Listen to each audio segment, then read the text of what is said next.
That's how Fireball is with me. Welcome back to the Friday episode of the Allegedly Sports Podcast. Friday. It's actually Thursday, but you'll hear it Friday. Yeah. The Astros won last night the 2017 World Series, but it's the beginning of their 2018 season that might be a little rocky for them.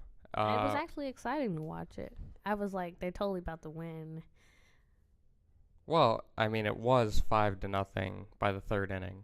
Mm.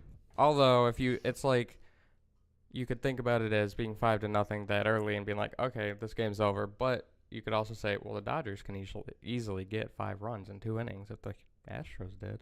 Mm-hmm. I didn't think the game was over until like the 6th inning. I was like, okay, doesn't look like they're going to do much, so it's probably going to go Houston's way, which is really disappointing because Bet you Dodgers are feeling salty as fuck. well, they're probably disappointed as hell, yeah, because when it comes to like games like that where it's like huge blowouts early, it's like it shouldn't have been that way. This is a game 7. Mm-hmm. We shouldn't have let up that many runs early. We don't know when a team gives up that many runs, obviously momentum goes down, you're feeling kind of crappy. So you're probably thinking about it, you're not giving your best focus to it. And it could have been a lot better game than that. And who knows, that could have just been a very fluke game for the Dodgers. They could have won that easily. I would have bet on them to win in LA.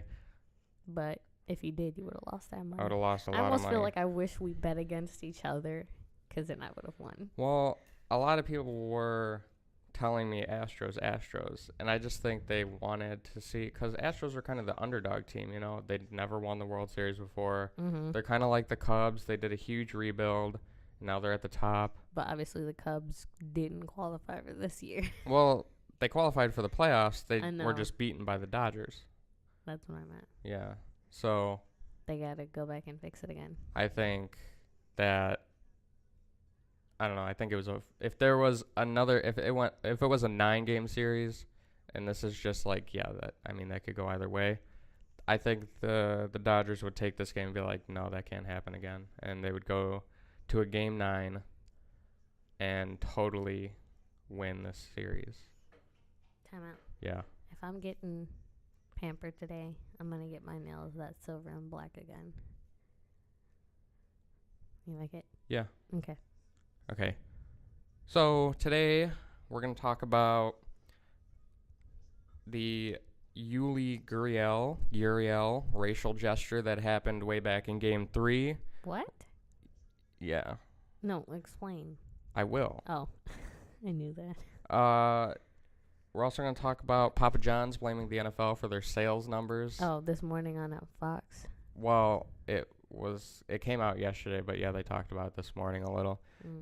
And a couple weeks ago, Reverend Jesse Jackson, this guy who thinks he can speak for all, was on Undisputed on Fox Sports 1 for whatever reason, talking about NFL protests, and he said something that was really just stupid and asinine to hear. But everything he says is 75% stupid and asinine because he's just so into himself that he's not being an activist on anybody's part but his own ego. So if no one's going to go with me, I'm going to go by myself. Enjoy some quality alone time. I don't think that's a bad idea. You can listen to your music, well, no, read if your I book. go get pampered, I'm not going to be rude and listen to music. Well, anyways, moving on. Okay, so welcome to the Friday episode. It's Tyler and Humna. Just us two today. Zach's not going to be here. We're having some problems with my charger. The charger I got with the laptop, it stopped working, so we bought a new one. It wasn't the official Apple charger. It was like a cheap knockoff one on Amazon, and we got it yesterday, and it worked.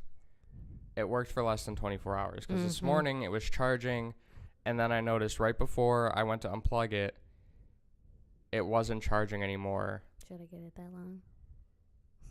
My God, that's long. It wasn't charging anymore. The light won't come on, and now I'm pissed. I was really pissed this morning. But I mean, we literally just got it. We just got it, yeah. But that's something for another day. So let's talk about what the Astros first baseman did in Game 3 to the suggested to the Dodgers pitcher that he took actually very well after the game. So during Game 3, first baseman Yuli Gurriel hit a home run off of Dodgers pitcher Yu Darvish, and in the dugout, he was caught on video by the Fox Sports cameras making a gesture where he slanted his eyes.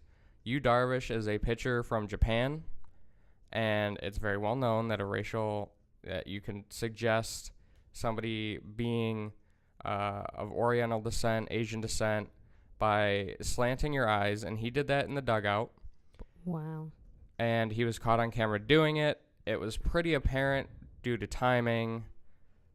And after the game, he said he meant no disrespect by it. He was just trying to inform his teammates that maybe that Darvish gave him a good pitch because he thought he was also Asian.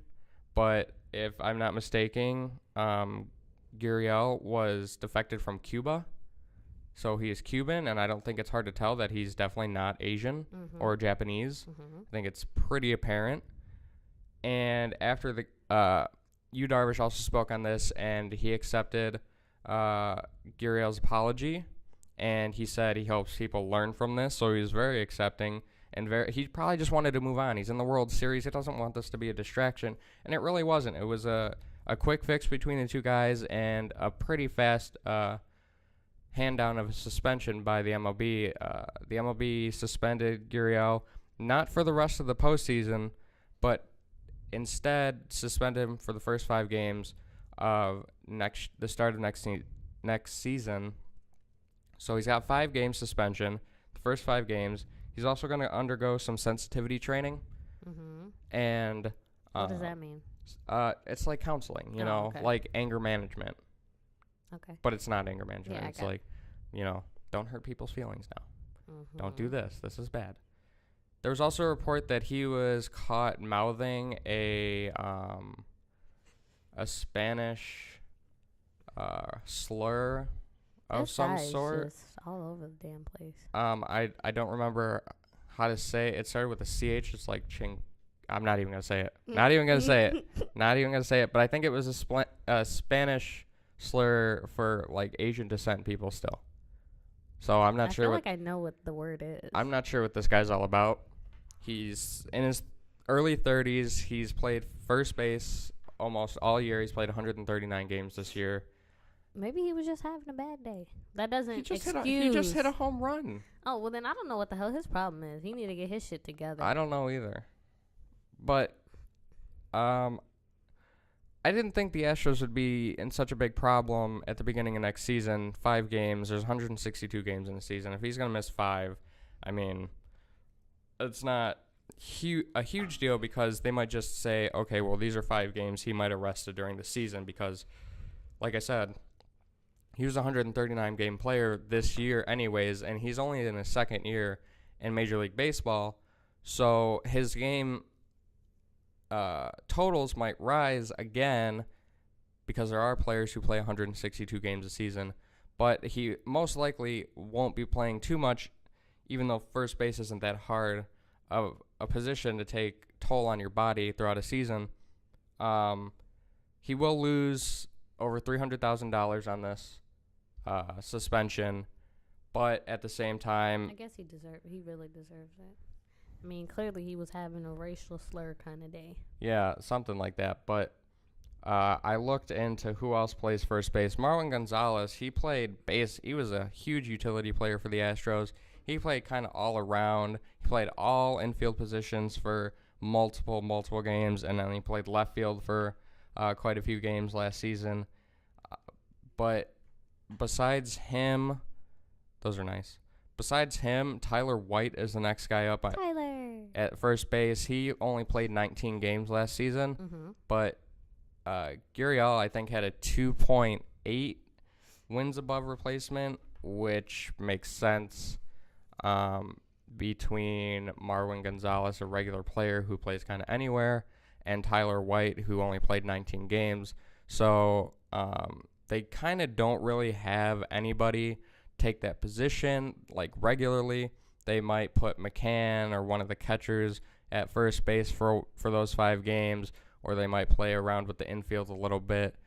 But other than that, Gurriel was their regular first baseman for the most part, and he did a good job at it. The Astros were 84 and 55 when he played in those games, and they were 17 and 6 when he didn't. So I think they'll be at a disadvantage. I think it might hurt them a little coming off this championship, but it's only 5 games. That's even if they do lose the first 5, it's not going to be a huge deal because they have a long season to go.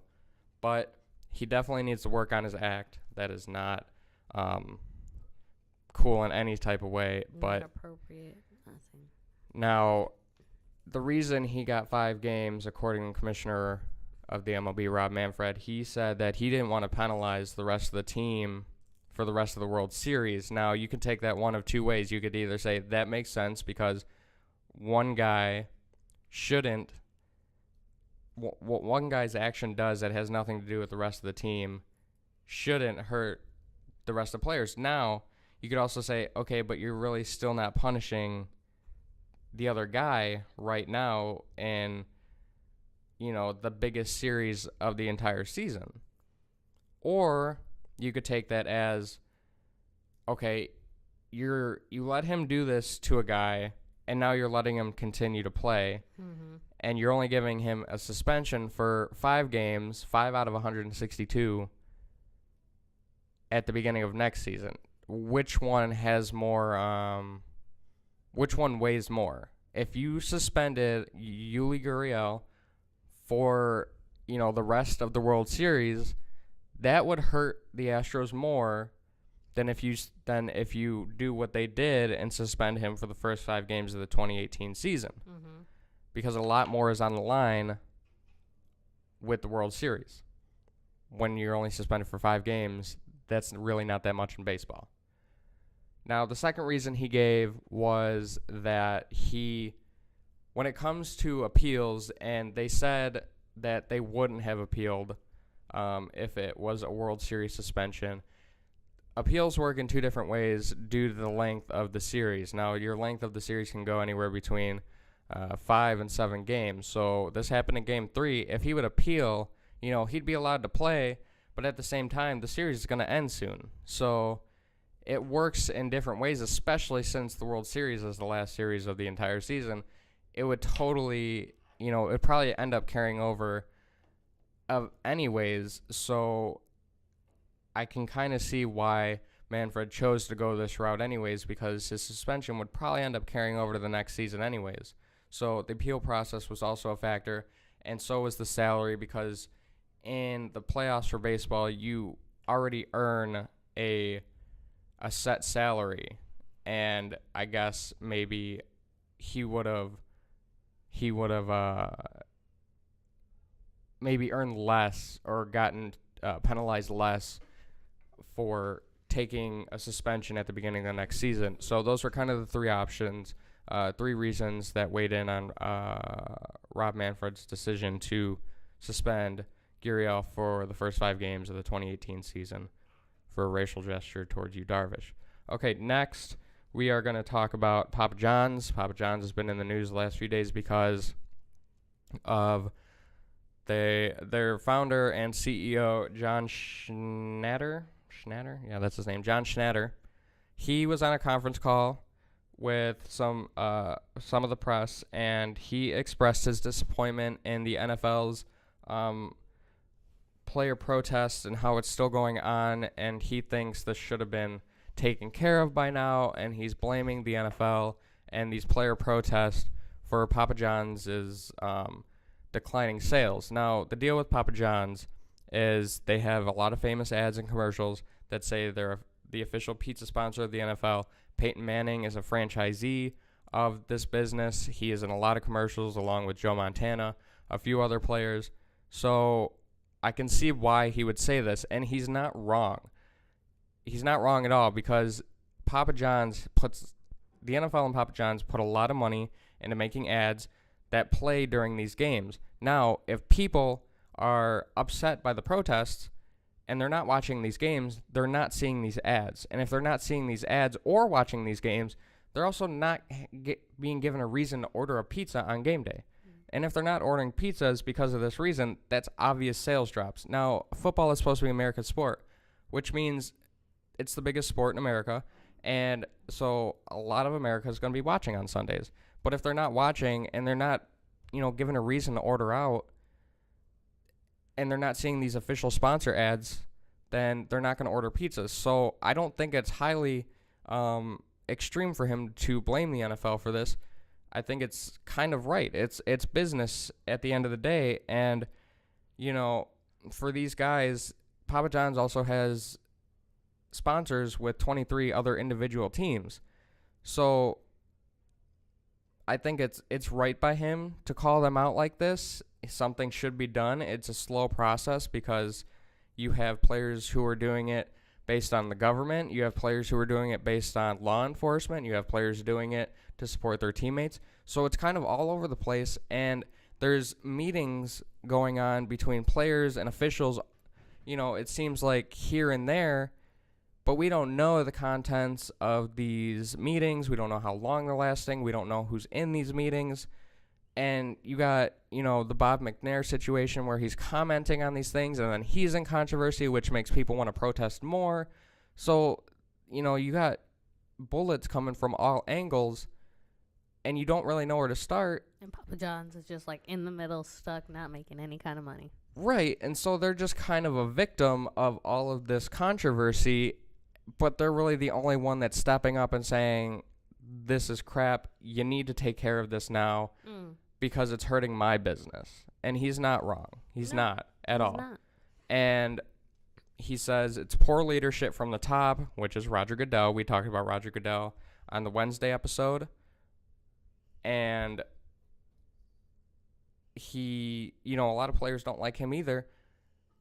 So he's right. Something needs to be changed. There needs to be a compromise. There needs to be a unilateral compromise upon the entire league, that everybody has an understanding of what they should be doing to show respect for the fans' appeal, for the sponsors' appeal, for the owners' appeal, because fans, sponsors, and owners, except for the fans, it's all a business to them. Sponsors and owners, it's a business moneymaker for them.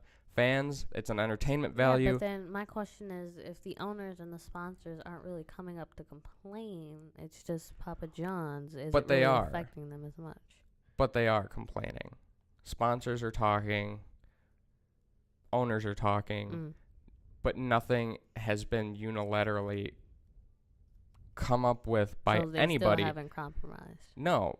Like I said, players are doing it for, multiple different reasons. Everybody has a different reason, but nobody knows, and that's not unity. If everybody's doing it for a different reason and they're doing it for their own separate ways, it's not really unity, and there's no understanding of how to do this right for the fans' appeal, for the sponsors and ownership appeal, to make everybody happy so fans can be entertained again and don't have to think about this every single time they turn on a game on Sunday.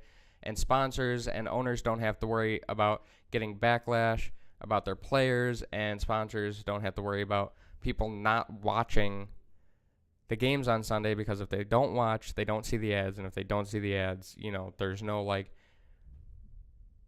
that's wasted money on sponsorships part.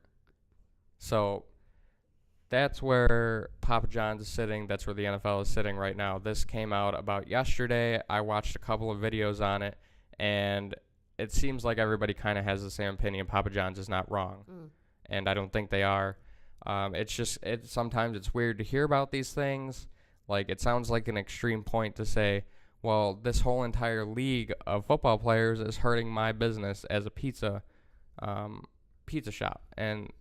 But it's... not really. I don't watch football, but I always see, the commercials going on. Well, they have they do have the regular commercials. I know, but, whenever I change channels, you can still see them. Yeah. And I can see why they're complaining about it, because, it's a lot of people they have to pay to make those 30-second commercials as is. And if no one's really watching it, they're losing a lot of money. And the NFL gives them time slots during their games, so it's like a collective effort on just those two partners to like put Papa John's ads out. Like it's one of those times where you're probably going to see a few extra Papa John's commercials during the day because they're coming on during those football games. And also, I forgot to mention, in response to this, Papa John's is pulling the official sponsors part out of the end of their commercials just so, you know, they can kind of separate themselves and take a stand until something has evolved of this problem. So we're going to move on from that, and I'm going to take a quick second to breathe and take a drink. I'll be right back. Okay. So I just saw a picture of my baby, and he looks so cute. He's sleeping. That's my kitty. Yeah. He's kind of abusing me this morning. Good. Now you see how I feel. Did you see the scratches on my leggies? Did you see the ones on my arm? They're all marks now. Yeah. Like scars. Yeah, you'll be okay. I know I will. Yeah. And you will too. Okay. So, Jesse Jackson. Jesse J. This reverend guy, social activist, voice of all people that are hurt by everything that they feel like they should be hurt by, has spoken about sports on Undisputed, on FS1, a television show that has not lived up to its potential for good reason. Why? Because it's a copycat. It's with Skip Bayless and Shannon Sharpe. Skip Bayless used to work for ESPN. He was on a show called First Take with Stephen A. Smith. And the show was basically, there was a moderator, usually a female, and then Skip Bayless, Stephen A. Smith. Moderator would bring up a topic, and then the two guys would argue about it, debate. I can do that with you. Yeah. Now, he was paid more by Fox, so he went over to Fox Sports. And they made the show called Undisputed. Same exact thing. Moderator, female, him, and this guy named Shannon Sharpe, who's a former football player. And they do the exact same thing. The show is terrible. I've watched no more than like 5 minutes of it. And after that, I was done. I hear nothing about it. Nobody likes Skip Bayless because he thinks he knows all, which is probably why Jesse Jackson was on the show, because he's like, yeah, this guy's smart. He's like me. No, you guys, I don't like either of you. I don't know how Shannon Sharpe does it. I feel bad for him. I don't know why Fox thought this was a good idea. I feel bad for them because the show's ratings is not. If anything, First Take on ESPN got a hell of a lot better. Like I used to not enjoy ESPN or that show, but then after he left and they got a new guy in there and they started bringing on more voices and more aspects, they did way better. And they just... So if anything, Fox helped them. Yeah, basically. Definitely. But to the story, Jesse Jackson was on this show, Undisputed, and he was talking about player protests and talking about Muhammad Ali, and there was at one point he said one of the stupidest things. Of course, it would only come out of his mouth. He said one of the most asinine things anybody could say, that he thinks he's justified and he thinks everything is equal in this way. Can you guess what he said, babe? The N-word. No. Oh. But he said, and I quote, talking about athletes, he said, they go from picking cotton balls to picking footballs and basketballs without freedom. End quote. I don't think that's very much progress. End quote. Oh. So he compared slaves picking cotton to basketball players and football players feeling pressured to protest and feeling scared about their jobs on the football field. Wow, he's an idiot. Now, can you see the problem? Not even all athletes are black. You got the white ones and the Asian ones and the Mexican ones, and why would you bring in slavery? How much money did slaves make back then? None. Yeah, because they were beaten and whipped. How much money do football players make? Too much. Okay. So there's already no comparison. Already. I should become a football player, babe. Maybe you know, how come they never talk about women football players? Because you know that's a thing, too. Yeah, but it's like lingerie football. It's not even about football. It's about seeing women in skimpy outfits hit each other. Fair point. Okay. Yeah, that's why. So, fat kitty. I should get that. That's what he said, and I couldn't find a full interview video on this. He's black. Why in the hell would he bring in slavery? Because he's Jesse Jackson. He's an idiot. And I know. feel sorry for his family. Yeah. Like, I feel sorry for anybody who has had him be the voice for their grief. Because he does. He speaks on people's behalf. He speaks on people's behalf. Somebody because they're needs grieving. to speak on his family's behalf. Somebody needs to tell him it's time to retire from your speaking. Now, I don't have much to say about this, except that it was a stupid comparison, and it was an asinine thing to come out of his mouth. It was ignorant of him to think that these were comparable in any sorts of ways. Now, do I think that players who are minorities have a little bit of a disadvantage in the modern day football after Colin Kaepernick started this protest movement? Yes, I do. I mean, you do can I just think generalize and say that's just about everywhere. So that's already something that we already know. Exactly. But do I think the owners are being, whipping them? Whipping them, being no, they're handing them millions of dollars to play for this team. Hey, Lewis. Again.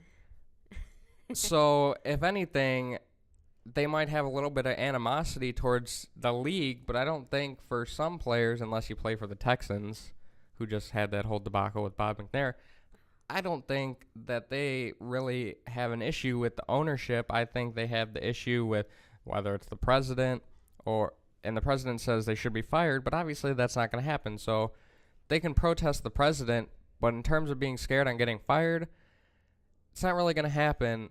If you're on the team and you're protesting, you're not really in the minority anymore with protesting. A lot of people are protesting, so you don't have to worry about maybe being cut as if you were like one of 10 players. You'd probably be losing a whole teams. Exactly.